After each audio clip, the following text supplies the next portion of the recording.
adlaw-adlaw nga pagkinabuhi ning kalibutan, kanunay natong gihandom o gikonsidera ang malinawon nga pamuyo nga bisan luyo sa mga pagsulay padayon kita makapanlimbasog ug magpabiling malipayon. Niini gikinahanglan ang ecological balance ug mabungahon nga ecosystem.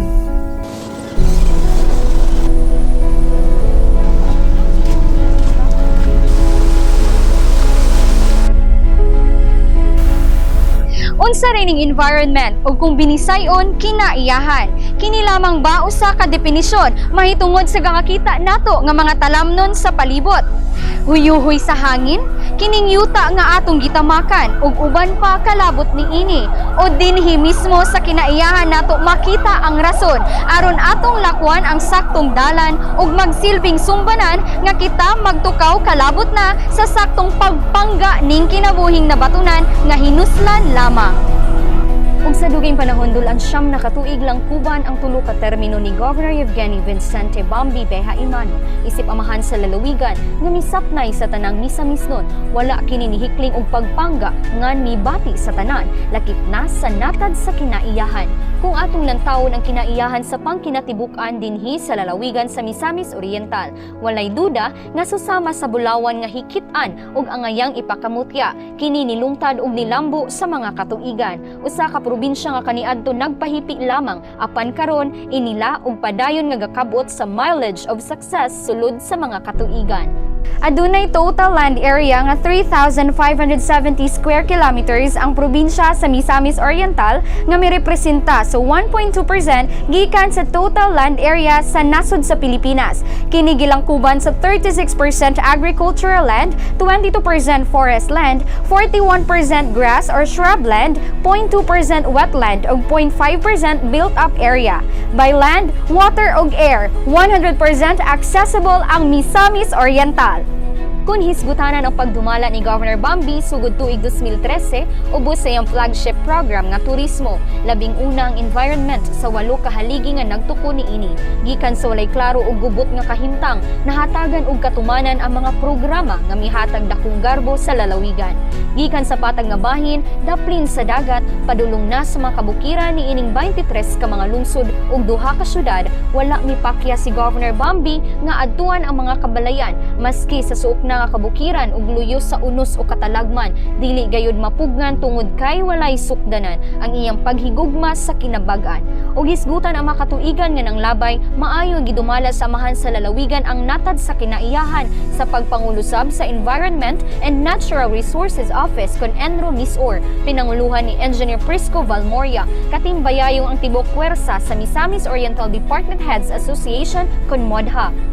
Dako sabog kahimuan ang pagkamugna sa Ecological Solid Waste Management Program kun ESWMP. Kini human nga miduyog isip allied partner ug hugot nga misuporta ang Provincial Eco-Solid Waste Management Board kun PSWMB nga nabuo isip hingpit nga organisasyon niadtong tuig 2006. Ug sa pag-abot sa tuig 2015, ang kagamahanang lokal sa Misamis Oriental ubos sa liderato ni Governor Bambi nakasumiter ang buhatan sa Enro MISOR sa first draft alang sa 10-year Ecological Solid Waste Management Plan. Ug dinhi nagsugod ang tanan. Nagsilbing pundasyon ang mga division kung pagbahin-bahin sa mga prioridad aron kahatagan og sakto nga mga lakang ang mga aspeto mahitungod na sa environment. Langkuban kini isip major divisions nga mao ang Forest Resources Management, Mines Management ug Environmental Management. Tipik niini ang paghatag katumanan nga mahingusgan ang mangrove plantation, solid waste management, tree planting activities ug ang distribution sa seedlings hilabi na ngadto na sa mga upland farmers, issuing of permits for lawful extraction sa sand, gravel ug mga quarry resources ug uban pa. Ang pagpreserba sa marine life pinaagi sa paghatag importansya sa mga mangrove kung asa nakahatag dakong proteksyon ug haruhay nga pamuyo sa baybayong dapit tungod sa kontribusyon niini sa pagbaton og toxic-free nga hangin. Tuig 2015 gisugdan ang pagtipig sa Makahalar Bay kung asa nahimutang dinhi ang mga mangrove plantations, clean beaches ug daghanang marine life recreations. Malampuson sab nga gipatigayon ang usa ka coastal cleanup ug pagpadayon sa mangrove planting sa Barangay Mulugan, El Salvador Salvador City nga naka-lodge og mokabat 200 propagules niadtong tuig 2016. Samtang sa pag-abot sa unang kwarter sa tuig 2019 gikan sa padayong pag-amuma hangtod ning kasamtangan sa nasangpit nga mga mangrove trees. Among pag-antos sa pagbantay sa bakawan, wala lang gamang Adlaw gabi ang among pagbantay. mahimo may empleyado sa Kapitolyo. Pero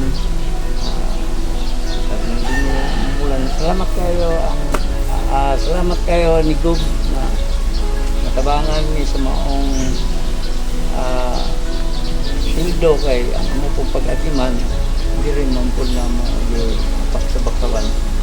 Alayo ni ini nga proyekto sa marine preservation na ilasab isip usa ka pawikan nesting site ang El Salvador City. Kini nga mga endangered hawksbill turtle sa Makahalar Bay nga nagsugod pa lang ni adtong tuig 2014 kung asa 79 hatchlings ang na-released sa lokal na kagamhanan gikan sa barangay Sinalok.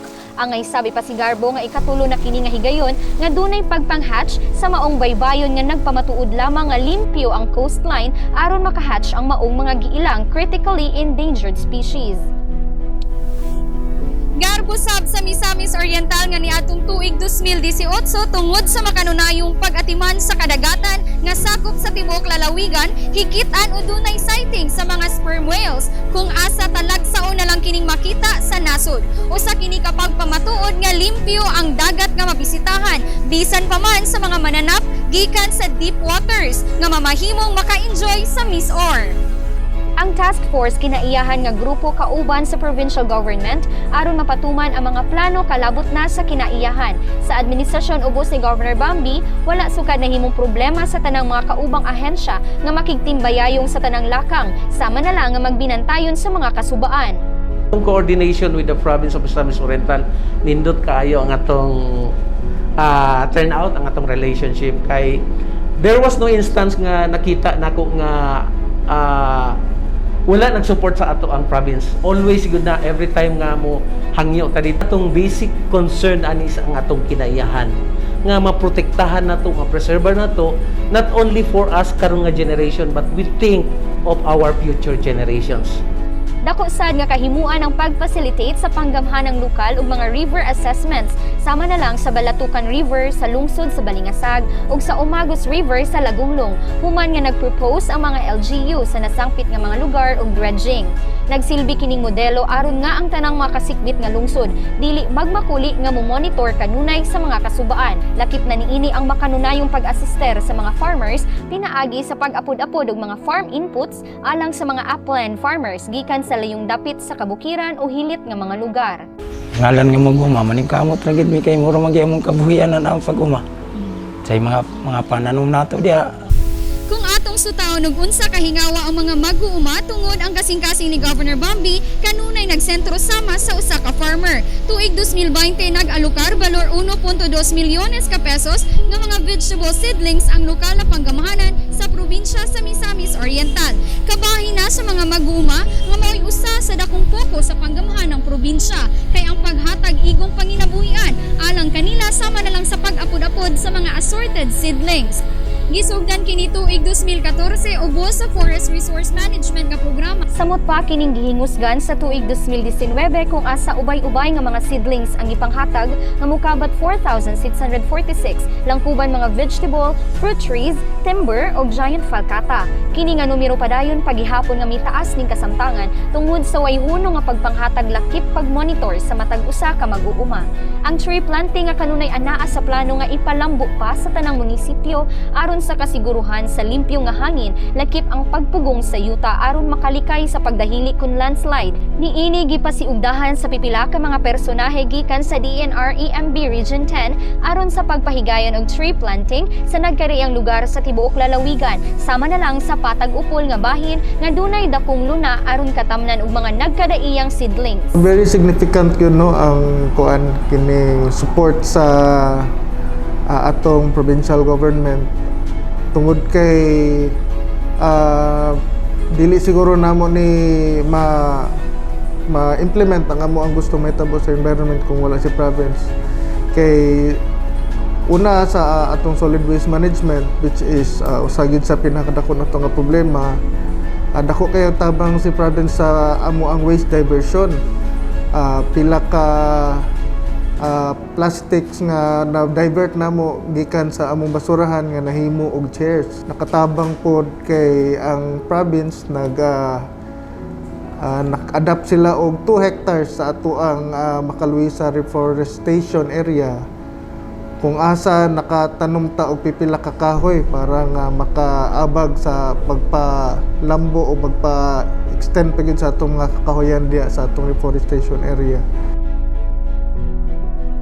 Kahinumduman nga sugod tuig 2020 mikuyanap na ang pandemya sa makamatay nga sakit sa COVID-19 ug unsay mga intervention sa probinsya sa Misamis Oriental atong pagalantawon. Usa sa nakitang risgo mao ang supply sa pagkaon nga ugaling mutaas ang demand, dunay posibilidad nga magkulang kini aron sa inadlaw-adlaw nga pamuyo sa tanang Misamisnon. Apan sa komprehensibo ug hiniusang lihok sa mga personahe sa Kapitolyo ug mga katimbayayong nga ahensya, nagpabiling ligon ug stable ang lalawigan. Sama na lang sa pagbukas ni adto nga tuig, 250 packs sa seedlings ang nahatag ngadto sa Taguluan farmers. 60 packs sa seedlings sab ang natunol sa kada lungsod sa Villanueva, Hasaan ug Sugbong Kugon. Ug hangtod ning panahuna, kauban ang Provincial Agriculture Office Conpagro, padayon kining nag-alokar alang sa tanang mag-uuma ning lalawigan. Tipik lamang sa tuig 2017 ubos sa Watershed Management Program, ang probinsya sa Misamis Oriental nagbaton og daghanang 3 parks, nag-rehabilitate sa mga riverbanks ug watershed areas. Lakip ang agroforestry development ang gitutukan ug ang paspas nga procurement sa seeds ug seedlings wala gipasagdan. Tuig 2018 atol sa kick-off sa Brigada Eskwela samot kini nahimong mahinungdanon human nga mipirma si Governor Bombi uban ang Villar Sipag Foundation ug DepEd MISOR focal persons alang sa commitment of advancing the advocacy on Republic Act 9003 o mas nailhan isip Ecological Solid Waste Management Act of 2000 nga dunay tumo nga maminusan ang plastic waste gikan sa mga manufacturing factories ug industries, eskwelahan, commercial establishments, kamerkaduhan ug tibuok komunidad. Katumanan sab kini sa programa sa pag-institutionalize sa pagkolekta sa mga plastic wastes aron ma-convert ngadto na sa mga armchairs. Hugot nga misuporta niini nga lakang ang Kapitolyo Probinsyal pinaagi sa pagpangulo sa Enro MISOR nga human kolektahon ang mga plastic wastes gikan sa nagkadaiyang lungsod, lakip mga private companies ug institutions, dalahon kini ngadto na sa processing plant sa Villar Sipag nga anaa mahimutang sa Gran Europa, Lumbia. Matag 20 ka kilo sa plastic wastes kay mamahimo na nga usa ka plastic armchair. Nagpasabot lamang kini nga sa isa ka classroom nga nanginahanglan og 50 ka armchairs, 1,000 kilos na sabni nga bawas sa plastic waste or raw materials. The Villar Sipag Foundation with the Provincial Government of Misamis Oriental is very big help gid sa ato ang environment as a whole. So far no kay very supportive kaayo si Governor sa amo ang cause no. So instant man ang iyahang mga actions and support na ginahatag sa amoa anytime makaduol mi sa iyaha. Nag-turnover sa mga plastic chairs gikan tuig 2018 ngadto na sa Lugait nga mikabat 50 ka buok, lakip na sa Lagindingan nga 50 gihapon ka buok, ngadto na sa Osca nga 20 ka buok ug sa mga lungsod sa Upol ug Medina nga dunay 50 gihapon. Tuig 2019 miawhag ang Kapitolyo Probinsyal sa mga kabatan-unan nga dako sab ug kahimuan nga natutukan kining Ecological Solid Waste Management Act of 2000 ngadto na sa 370 ka mga estudyante sa Upol Elementary School ug sa 700 ka mga estudyante sa Taguluan National High School. Usa gihapon ka highlight sa tuig 2019 ang pagpadayon sa hugot nga suporta gikan sa Villar Sipag Foundation sa kahiusahan sa mga tumong ug tinguha alang sa Ecological Solid Waste Management Program nga misintro sa paghimo og mga bangko human ma-recycle ang mga plastic waste nga mobalor suma total 6,132 kilograms gikan sa mga lungsod sa Upol, Lugait, Initaw ug Medina. Ang nakanindot pa sa maong programa kay tanang mga kalungsuran misalmot niini pinaagi sa pagkolekta sa mga plastic waste material. Samot na dasig ang nagkalain-laing munisipyo gikan sa probinsya sa MISOR nga magkahiusa aron sa laraw nga mapanalipdan ang tanang lakang mahitungod sa pagpalambo sa kinaiyahan. Sama sa lungsod sa Initaw nga dako ang pasalamat sa pamunuan ni Governor Bombi. Tuig 2020 nagmalampuson ang paghakot sa mga nabulag nga soft plastic wastes nga mikabat ngadto sa 1,103 ka kilo sa Residual Containment Area kon RCA sa Barangay Ugis nga gidala gilayon ngadto na sa Materials Recovery Facility kon MRF sa Villar Sipag Foundation. Samtang padayon ang pag-function sa sanitary landfill nga nahimutang sa may tugasnon alubihid. Makita dari ang plastar nga proseso sa paghipos o pagtapok ngadto na sa pagtambak lakip pag-segregate sa mga basura. Bisan sa Kapitolyo Probinsyal nahimong malampuson ang pag-implementar sa mga balaod mahitungod na sa pagpabiling limpyo sa palibot pinaagi sa waste segregation ubos sa Advokasiyang Republic Act 9003. Adunay Clean Up Fridays nga nasugdan ni adtong tuig 2016 aron sa hiniusang pagpakabana sa kinaiyahan pinaagi sa makanunayong paglantaw sa kalimpyo sa trabahoan ug palibot. Kini nahimong malampuson sab tungod na sa paningkamot sa Capitol Park Clean and Green uban ang ulo sa buhatan nga si Lorna Nakaytona Giboni nga nahimong ehemplo ang tibuok grupo sa tanang kawani. Katubagan na sab kung hisgutan ang problema sa basura kining gisuportahan sa panggamhan ng probinsya nga proposal ning tuig gikan sa Integrated Green Technology kan IGT nga magtukod og mag-stabilisar sa gitawag nga Ultra Modern Waste Disposal Facility sa lalawigan.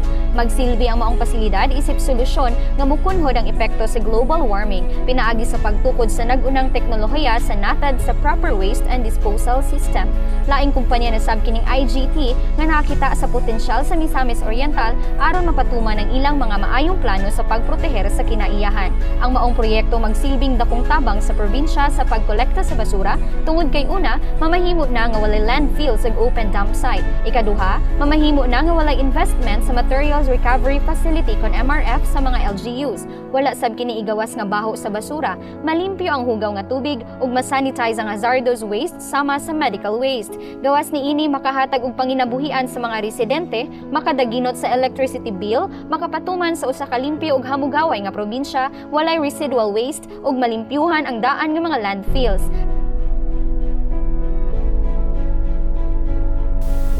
Sa pag-abot sa tuig 2021 kung asa samot na himong ehemplo ang kagamahan ng probinsya sa maayong relasyon, isip pakigtimbayayong uban ang DNR Region 10. Ubos sa ilang National Greening Program nga dunay tumong aron sa pag-reforest sa tanang lugar. We are very happy pod nga kanang open permi ang atong mga communication, no? So anytime pwede ta makatawag dito sa taga-province ug natay mga kinahanglanon, and we also do the same, no? In reciprocating sa mga concerns nga ginalodge dinhi sa ato sa province. So mao man gyud na ang atong mandato nga we are in harmony. To thank the leadership, no, ni Governor Emano for the very good coordination, no, every time nga naatay mga kinahanglanon, naa-permi ang ato ang PLGU to support. Ning bago lang, malampuson nga gilusad ang Mount Balatucan Range Cluster Convergence Area Development Plan kan CADP nga gipangunahan ni Governor Bambi ug Department of Agrarian Reform Secretary John Casticiones uban ang nagkalaing-laing nasyonal nga mga ahensya ug mga local government units kan LGU. Kini nahimutang taliwala sa Claveria ug hinguog kung asa tumong sa maong plano ang maprotektahan ang kinaiyahan nga ginsakupan niini nga maoy tinubdan sa panubig ug pagkaon sa mga katawhan. Usa lamang kini sa napulo ka Initial Local Convergence Agro-Enterprise Cluster Pilot Area sa National Convergence Initiative kon NCI alang sa Sustainable Rural Development pinaagi sa implementasyon sa environment-friendly enterprises ug livelihood opportunities. Sa tanang nahisgutang mga kalampusan ug naabtan sa lalawigan niining pagpalambo sa aspeto sa kinaiyahan, normal nga moagi og mga pagsulay sama sa mga man-made o mahitabong natural calamities. Sama na lang sa mga lakang batok na sa pagpakgang niining mga illegal nga aktibidades sama sa operasyon ngadto na sa sand, gravel ug uban pang quarry resources. Sa tuig 2016 sab mitabang ang kagamhanang probinsya sa pag-apprehend sa alleged illegal mining operators sa barangay Kauyunan, Upol ug naka-confiscate og 5 ka water pumps katimbayayong ang grupo sa task force kinaiyahan. Pag-abot sa tuig 2017, nahimong prioridad sab sa Kapitolyo Probinsyal ang sakto nga regulation sa mineral utilization. Niini samot gihingusgan ang monitoring sa legal ug illegal nga quarry extraction activities. Pinaagi sa tabang gikan sa installation sa mga checkpoints sa strategic areas sa mga lungsod sa Hinguog, Balingasag, Taguluan, Upol ug Naawan. Tuig 2019 nagpadayon ang pagpahigayon og mga investigasyon ug verification mahitungod na sa illegal activities ubos sa Complaint 8888 ug ug uban pang reported illegal quarrying activities. Katimbayayong kanunay niini nga lakang ang mga partner agencies sama sa MGB Region 10, Enro Misor, uban ang Senro, PNP ug mga Enro units gikan sa mga kalungsuran. Sa maong tuig sab alayo na sa kanunay nga mando ni Governor Bambi ngadto sa tanang city ug municipal mayor sa lalawigan nga palapdan, palawman ug pakusgan pa ang pagpanalipod sa kinaiyahan pinaagi sa hugot nga pagpatuman sa tanang environmental laws sama sa Watershed Protection, Clean Water Act, RA 9003 Consolidated Waste Management Act ug ang Health and Sanitation Ordinance. Ang pagkaalarma niini human nga nagpagawas ang Environment Management Board kun EMB sa taas nga level sa fecal coliform sa CDO River, lakip ang kadagatan sa ubang parte sa maong syudad. Sa padayon nga pagmintener sa limpyo nga palibot lakip mga infrastruktura o kumpanya, ang kagamahan ng probinsya sa pagpangulo ni Board Member Gerardo Sabal naghimog usa ka komitiba sa sangguniang panlalawigan nga mitutok sa nitabong sunog sa lungsod sa Taguluan ni atong tuig 2019 nga dunay gilambigitan sa basura nga ibalikay na unta ngadto sa nasod sa South Korea. Kining maong mga basura gipanag-iyahan sa Verde Suco nga kumpanya. Ug tuod man sa tuig 2020 duyog sa kooperasyon sa Bureau of Customs, District Collector, personahe sa Mindanao International Container Port sa Taguluan, DNR representatives, local officials sa Taguluan, mga kadagkuan sa Verde Suco ug FEVIDEC ug ang Bureau of Fire Protection, wala na malangan pang investigasyon mahitungod niini og 60 ka container van nga puno sa basura mikabat 2,400 tonelada o 2.4 milyon ka kilo ang napabalik ngadto sa South Korea tungod sa kadaot nga dala sa maong basura nga nailang hazardous waste. Duna sab nahitabong oil spill sa kadagatan sa miaging tuig sa lungsod sa Hasaan kung asa nasuta nga adunay paglapas sa usa ka barko sa paglabay ug makadaot nga materyales sa baybayon. Nunot niini dunay nahamtang nga multa ang PCG ug BFAR ngadto sa tag-iya sa barko. Ning bago lang laing oil spill na sabang nahitabo sa maong lungsod kung asa under investigation pa hangtod ding panahona kung unsay sinugdanan niini apan gisiguro na ni Governor Bambi uban ang buhatan sa Enro Misor nga ana-ana sa stable ug luwas nga state ang lungsod nga walay angay ikabalaka mahitungod na sa ilim ng tubig, lakip ang kinabuhi sa mga isda, corals ug ang mga mangrove trees sa palibot. Ang barangay na mo, barangay captain, automatic mapod sila ni rescue. Gipakita lamang ni Governor Bambi nga dili gayud mo patigbabaw ang mga kadaot ngan maaksyonan sa daling panahon ang unsa mang problema sama niining mga basura nga walay luna dinhi sa lalawigan. Lakip ang oil spill nga dili gayud angay mahitabo pa sa umalabot panahon nga maoy hinungdan sa kaparutan sa iyang programa sa turismo hilabi na sa aspeto sa kinaiyahan. Sa laing bahin ang pondo sa probinsya mitaas human nga aktibong gipanguluhan sa buhatan sa Enro Misor pinaagi sa pag-generate og revenues sama na lang sa gigikanan sa mga fees ug charges gikan sa mga commercial sand ug gravel permit holders ug concessionaires. Sand and gravel gross revenue kunsag tuig 2013 5,755,618.75 pesos. Tuig 2014 6,638,654.33 pesos. Tuig 2015 4,114,049.92 pesos. Tuig 2016, 6,849,836.24 pesos. Tuig 2017, 3,976,035.24 pesos. Tuig 2018, 12,711,518.82 pesos. Tuig 2019, 13,546,407.47 pesos. Ug sa tuig 2020, 13,550,373.16 pesos. Angayan lamang isilibrar ang mga kalampusan mahitungod na sa pagpalambo sa environment nga bililhon kaayo susama sa kinabuhi sa mga katawhan. Sama na lang sa katumanan sa pagkabot sa award nga Seal of Good Local Governance kon SGLG, wala na himong imposible human nakakuha og perfect yes sa evaluation nga anaay dakong kalabutan ang natad sa kinaiyahan.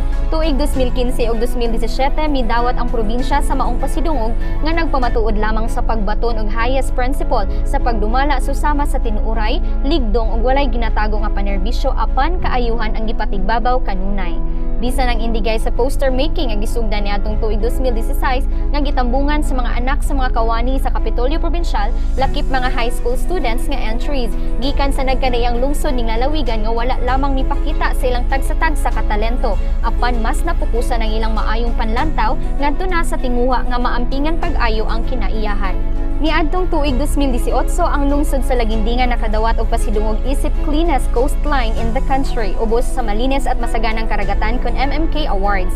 Laraw ni ining tinuig nga paghatag pasidungog nga inisyatiba sa Bureau of Fisheries and Aquatic Resources kon BFAR nga mag-promote ang fisheries protection ug conservation sa tibuok nasod. Nasundan kini niadtong miaging tuig 2020 human giila pagbalik ang lungsod sa Lagindingan nga dunay pinakalimpyo nga marine coastline. Wala dara na hunong tungod kay sa tuig 2019 laing pasidungo ang mihatag garbo alang sa tibuok lalawigan human nga mi-stand out ang duha ka national finalists gikan sa Misamis Oriental isip 2019 Outstanding Marine Protected Area Networks. Alayon sa 2019 7th Para Elmar Marine Protected Area Awards and Recognition migula isip champion ang Misamis Oriental Hinguog Bay Alliance kun GBA sa lungsod sa Talisayan ug first runner-up sab ang Misamis Oriental Makahalar Bay Development Alliance kun MBDA sa lungsod sa Lagindingan ubos sa 2019 Outstanding Marine Protected Area Networks category. Ang pagproteher ug pagpanalipod sa kinaiyahan maoy tinubdan sa kinabuhi sa tanang binuhat ning kalibutan.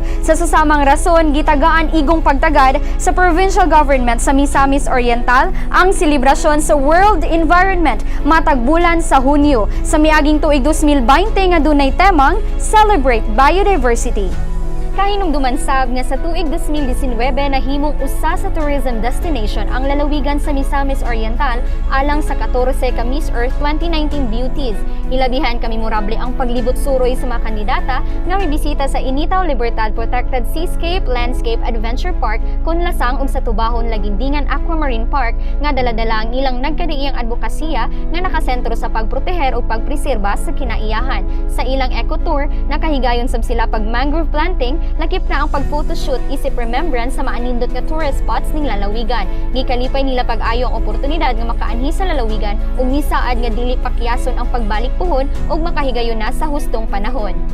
So, nanganan na tumiyagi dali pero balikan na mo kay nagbalik ko bagay nagsimple nakita ko tumiyagi mga tsada mo welcome bagay nagsada kayong kon sa hangin dali tapos nakita rin mga andagat na hindi kay sa tanan Nalipay ko nga yung invite, manhilidan ni mawala ko dalat ng problema. Matud pa sa amahan sa Misamis Oriental nga si Governor Bambi Imano, ang kinaiyahan kinabuhi sa tanang binuhat nga angay ampingan, protektahan batok sa pang-abuso ug hatagag bili aron ang tanang kinabuhi sa katawhan mamahimong luwas gikan sa kadaot. Tungod sa makiangayong pag-amuma sa kinaiyahan samot mitumaw ang kaanindot sa turismo sa Misamis Oriental nga mao'y flagship program sa administrasyon ni Governor Bambi. Moreplika kini sa usa ka malambuon nga turismo ang sumbanan sa kahinungdanon sa environment nga aspeto sa kinatibuk-an. Kanunay natong dumdumon nga kung taga-Misor ka, secure ka. Karon sa umalabot pang katuigan basta magkahiusa lamang kita sa makanunayong pag-amping ug pagprotekta sa kinaiyahan. Gikan mismo sa asa ka gabarog karon hangtod sa asa man kamo abot sa imong pag-explore, Misor.